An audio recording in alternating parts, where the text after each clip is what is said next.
تو وعدہ کر جب زینب کی مقتل گاہ ہوگی کربلا سے کوفہ اور کوفہ سے شام تک، حسین وعدہ کر تو میرے ساتھ سفر کرے گا۔ اس وقت حسین نے کہا تو ہوگا نا، زینب کبریٰ وعدہ تو کرتا ہوں لیکن اتنا یاد رکھنا دھڑ کربلا میں رہ جائے گا۔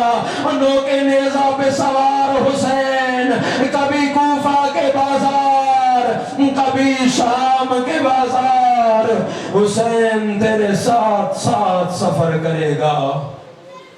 الا لعنت اللہ علی القوم الظالمین وسیعلم الذین ظلموا ای منقلب ینقلبون۔